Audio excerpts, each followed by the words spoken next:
Hi, this is David Unsworth, English editor of the Pan Am Post. Today we'll be talking with Joe Quirk of the Seasteading Institute. His latest book is entitled Seasteading: How Floating Nations Will Restore the Environment, Enrich the Poor, Cure the Sick, and Liberate Humanity from Politicians. Joe, thanks for being with us today. Thanks for inviting me, David. I really appreciate what you do. So, to start out with today, for our audience that may not be as familiar with the concept, what is seasteading? Seasteading is creating politically independent cities that float on the ocean. So it's homesteading on the seas. And seasteads are a technology we plan to provide for man-made islands that float permanently on the ocean with any measure of political autonomy. And what I love about seasteading is that it's not an argument for voluntary societies, but a technology for voluntary societies. So if seasteads float and they are modular and people can attach and detach and move about and choose the societies they want, they would essentially vote with their houses. And as long as people can create seasteads and join them and leave them voluntarily, we will engage an evolutionary market process that will discover the best ways of governing ourselves. How does seasteading coincide with a libertarian vision for future societies and these themes that we often discuss: limited government, private property rights, low taxes, entrepreneurship? Libertarian revolution is already sweeping the world in the form of startup governments that vastly outnumber nation states. So there are fewer than 200 nation states around the world, and there are over 4,000 special economic zones. And these are explicitly designed to, as you say, foster limited government, private property rights, low or non-existent taxes, and to foster entrepreneurship. And once governments see them succeed, they are persuaded to permit more. And since 1980, more than 4,000 special economic zones have proliferated across the world. And this, in my opinion, is the most momentous political revolution of the last 40 years. And it's been a gentle revolution in better examples. So seasteaders want to take freedom further. And we're saying, let's go beyond the special economic zone. It allows modest amounts of business freedom. And we want to arrange for the next step in legal evolution, which is the sea zone, which is designed by Tom W. Bell. And your audience will appreciate Tom W. Bell as a legal scholar because his next book is called Your Next Government: From Nation States to Stateless Nations. And he designed this special legislation for taking the best practices of all those special economic zones and applying them on floating islands. And in this case, we don't even need to ask governments for land. We'll bring our own land. And if we fail, our floating island is disassembled and we float away. And if we succeed, we bring prosperity people, and then we can negotiate for the next step in legal autonomy a little further out to sea. And this is how we will develop the engineering innovations and the legal innovations, advancing in parallel out to free seas. Now, you recently signed a memorandum of understanding with the French Polynesian government.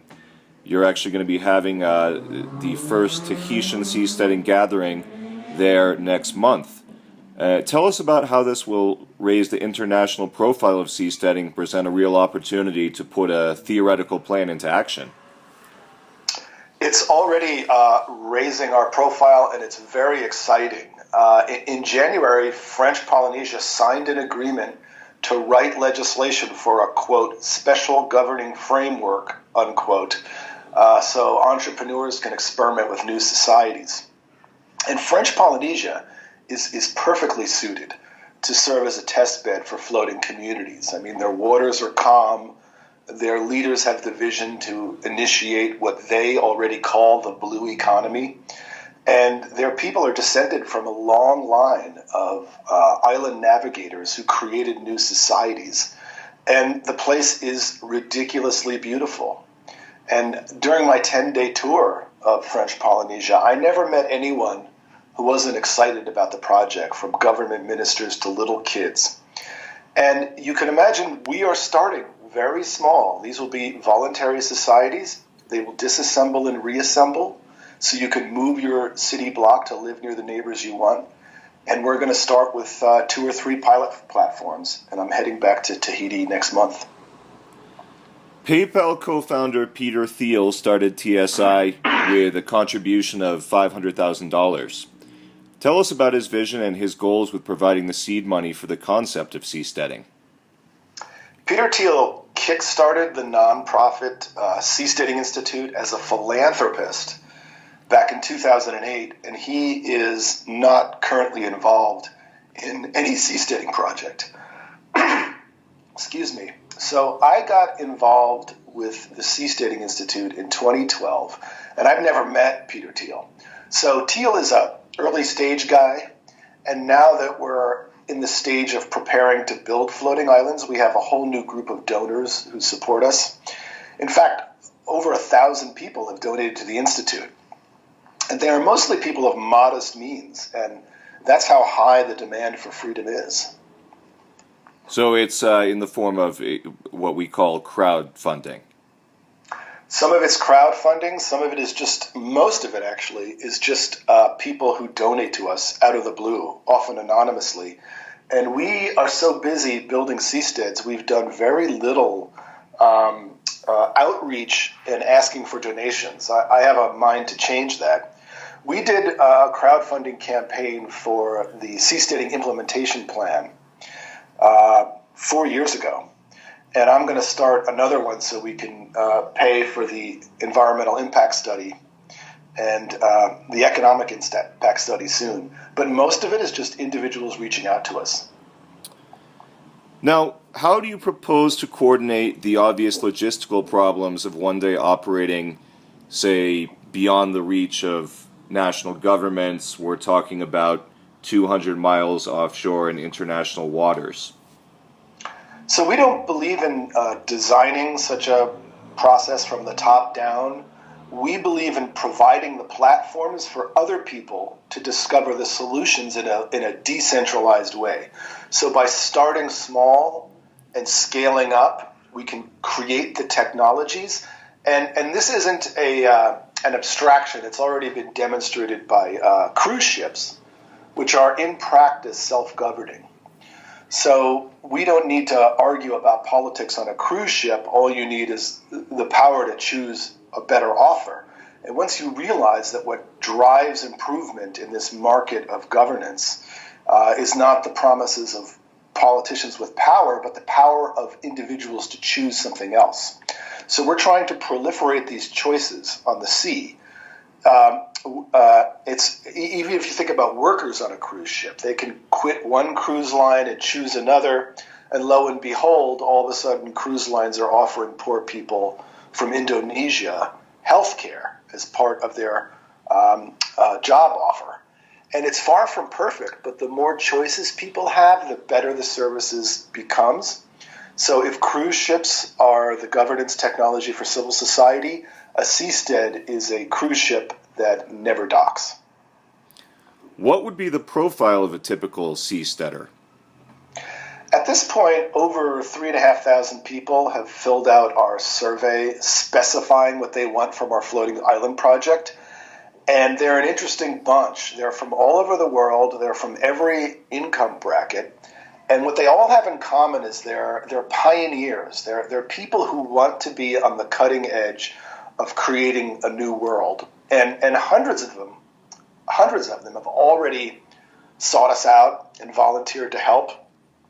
And so we're still at the early adopter stage, but I know that seasteading will be succeeding when it's not just, attracting pioneers who want to build the future, but just regular people who choose it because it's a better offer than what they can get on land.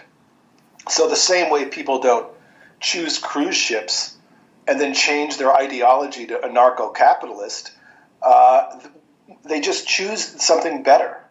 And we need the pioneers to get it started, and we have a roster full of them. But once they're successful, I want to see people just choosing it because it's better. Now, you've frequently discussed the potential for people from seasteading to allow people to escape poverty, to escape war, and escape corrupt governments. Give us an idea of how exactly this would work. How would someone, say, from a conflict zone in sub-Saharan Africa or the Middle East get to a seastead and begin a new life on a seastead? Well, you could imagine if we set up a floating algae farm, you know, and this scales up in profits. The first thing they're going to need is to hire people. And people in dysfunctional governments all over the world are trying to get out of them and take jobs elsewhere. And if we can scale up the business on the high seas, I can imagine people from all over the world getting hired. Just recently, I was in Dubai, and probably 85% of their population is people hired from outside. So once economies start scaling up like that, you are going to provide blue jobs. And the same way poor people take jobs temporarily on cruise ships, I think they would take jobs permanently on permanently floating seasteads. Now, speaking of algae farming, one thing that I found really interesting on Seasteading's website is you mention the potential to replace, say, fossil fuels with kelp. Could you tell us more about that? Well, it's very interesting. Lots of people are pushing forward biofuels. And one of the challenges with biofuels is you need vast tracts of land mostly using pond scum to experiment with biofuels. And it's hard to purchase all this land. And some of the people featured in my book are saying this will be much easier to scale this up on the oceans, which has lots of space, lots of sunlight, and lots of nutrients to grow algae. And that's just one idea. There's lots of ways that people propose to replace fossil fuels with ocean technologies. There's wave energy technologies. There's ocean thermal energy conversion, which is using the cold deep water and the warm surface waters in a place like French Polynesia to create a gigantic turbine. When we live on land, we're just so trained to think about drilling into rock. We don't even think about the way the oceans is a huge source of power that can be used to power floating cities. How does a seastead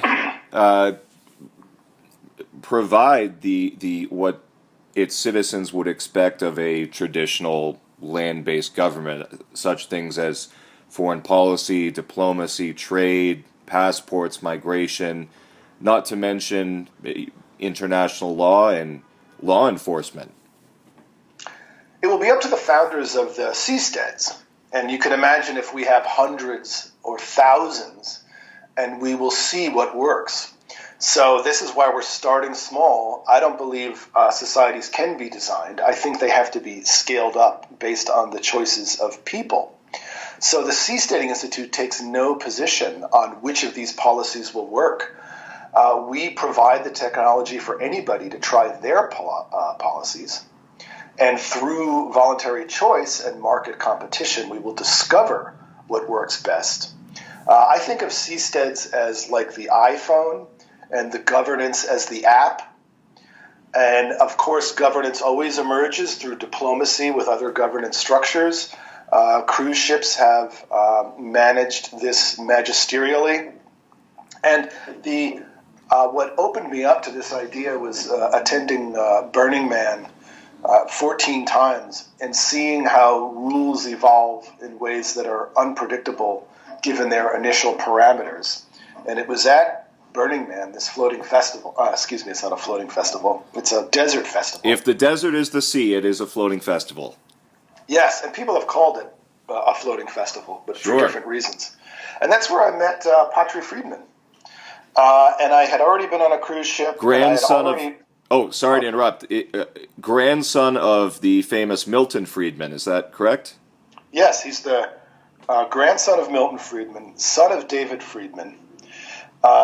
And he's my co-author on the Seasteading book. He's the co-founder with Peter Thiel of the Seasteading Institute.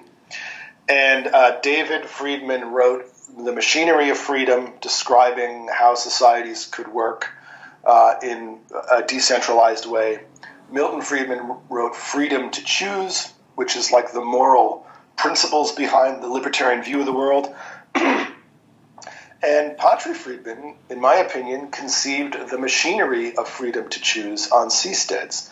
So that's one of the interesting things about this movement. It's the fulfillment of a 3-generation legacy, where we don't have to win arguments anymore. We can demonstrate it as long as we're on a fluid medium. Now, you've recently signed this memorandum with French Polynesia. Tell us about where else in the world you have looked into, or have you been in touch with any other governments about potential locations for seasteads? We have. We got pretty far along on negotiations with about a half dozen governments. And we kept all of them private because these kind of negotiations are delicate and you don't want to go out trumpeting who you're talking to. But we were always hoping we were going to close a deal with various island and coastal nations around the world that were taking seasteading very seriously. And some of them you might find surprising. But none of them so far have been willing to legislate the kind of autonomy we would require for this to even count as a seastead. What's so interesting about French Polynesia is they reached out to us. They already have a culture of seasteading. They've been seasteading for thousands of years, choosing among islands and creating an evolutionary process. So it's when you're a seasteader and you go to French Polynesia, it feels like coming home, like you're talking to people that already intuitively get the idea of autonomy, islands, choice, and they think of themselves as the blue frontier. They know they're in the middle of the Pacific Ocean, and they know that they're the size of Western Europe, and they're pushing forward the blue economy to draw a new map of the world with French Polynesia at the center of it. And I'm very excited to be a part of it.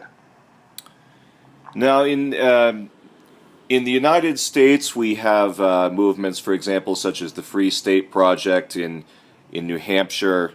It was a movement to select a libertarian-leaning state and start a libertarian community there. We have a movement known as Liberland in Europe that was started by a Czech MP on the Serbian-Croatian border. How does the seasteading movement work with other, say, land-based libertarian, classical liberal / free market visionary movements? We're all part of the same movement, and we all know each other. So Vid, president of Liberland, he wants a seastead off the coast of Liberland because the Danube River is officially international waters. So we all support each other. We all talk to each other. We're all interested in creating new societies. And if Liberland can attract 300,000 applications for citizenship within a few months of its founding, our floating island project will attract many people, given the pent-up demand people have for freedom and alternatives to the bankrupt government monopolies we're dealing with now. So I got involved with seasteading knowing that the solutions are in the brains and hearts of free people, and we just need to provide the platforms for them to create better alternatives. Joe, thank you so much for being with us today. It was a pleasure, and hopefully sometime in the future we can have you on again. Yeah, I hope to see you in Tahiti someday.